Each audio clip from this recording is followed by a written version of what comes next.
Ayan, so good morning, good day sa inyong lahat. Andito tayo ulit sa ating panibagong vlog. Sa vlog natin, HP Smart Tank 615. Ayan, zoom natin yung problema. Ayan, makikita natin, door open. So, tingnan natin yan sa ilalim. Buksan natin yan. Ang possible cause niyan, flex cable galing dito patungo sa mainboard. Ayan, okay? So, umpisahan natin sa pagbaklas. Same as usual, sa pagbaklas, syempre, gamitan natin ng Torx screwdriver. Size T10, tapos dito sa unahan dalawang ano dito, di pa dumikit, ika lang, dalawang screw dito sa harapan. Siyempre alam niyo naman tong screw nito madali lang naman to. Tapos dalawa dito sa taas, okay, and then dito sa kabila. Ayan, okay na, okay, ayan, okay. So nakuha na natin yung apat na screw, so rather. So itabi natin, nahulog pa. Alright. So bilisan natin. So ngayon, iangat natin 'tong dito banda. Yan, angat natin. So ayun na nga, confirm yung flex cable dyan. So ngayon, shutdown ko muna to. Confirm na yan, flex cable. So wag na nating patagalin pa. Palitan na natin to ng spare natin para makita ko sa inyo. Yan, makita nyo naman dito banda. Yan. Dito banda, itong flex na to patungo dito sa tangke niya. So ngayon is nakalock siya. Paano ba to tatanggalin? So ito, kapain nyo lang tong gear na to. Ayan. Sa dalawa, unlock na yan. Okay, pagkatapos niyan, siyempre, tanggalin na natin dito banda. Ayan, naka-tape to. Ayan. So ito na yon. Diba? 100% yan, ito po problema. Dahil ningat-ngat ng daga. So, focus natin. Makikita nyo, ayan.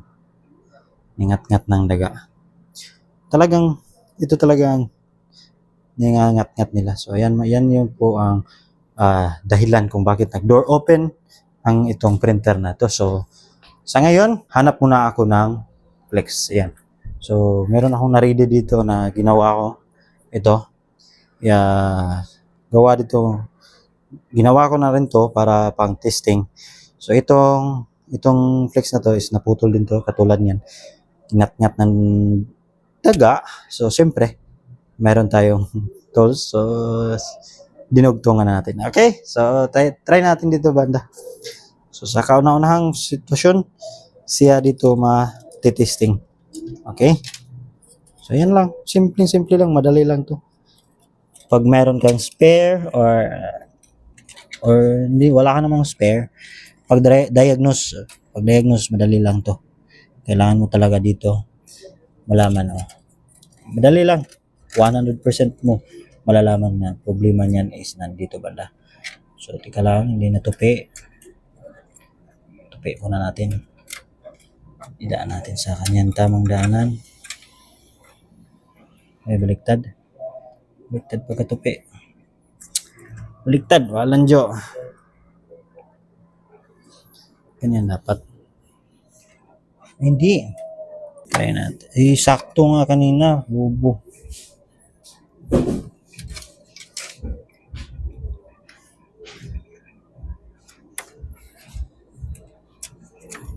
Okay.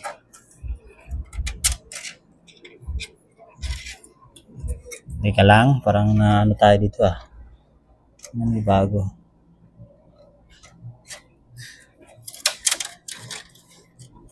Modify ko lang kasi ito, kaya nagkaganyan. So paganyan ko muna or para maano siya,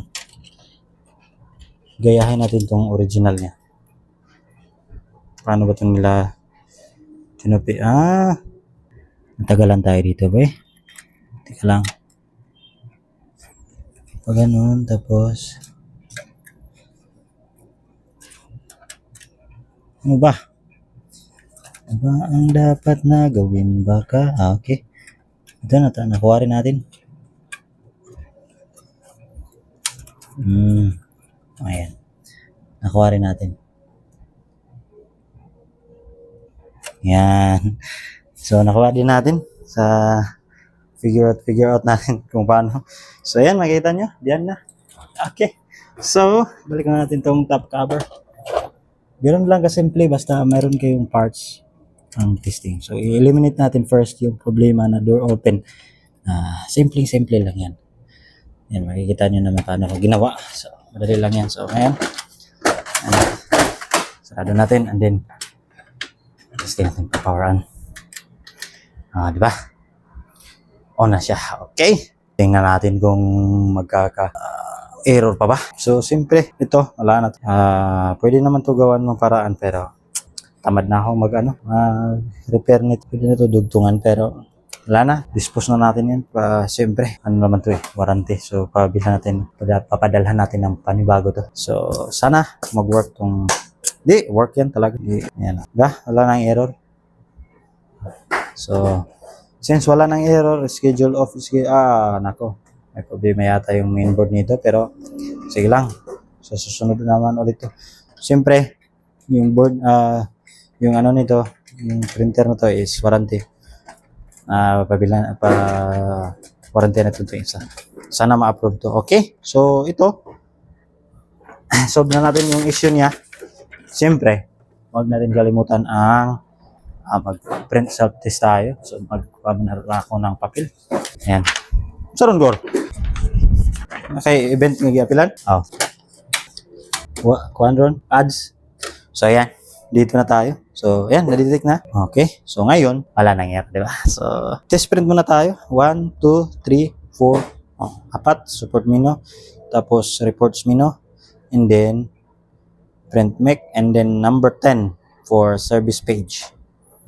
Nag-print tayo service page para pa-claim natin sa warranty. Ito na yun. So, all goods na siya. Pwede na itong kunin ng may-ari pero pending muna dahil gawan po na ng report. So, ganun lang. Simple.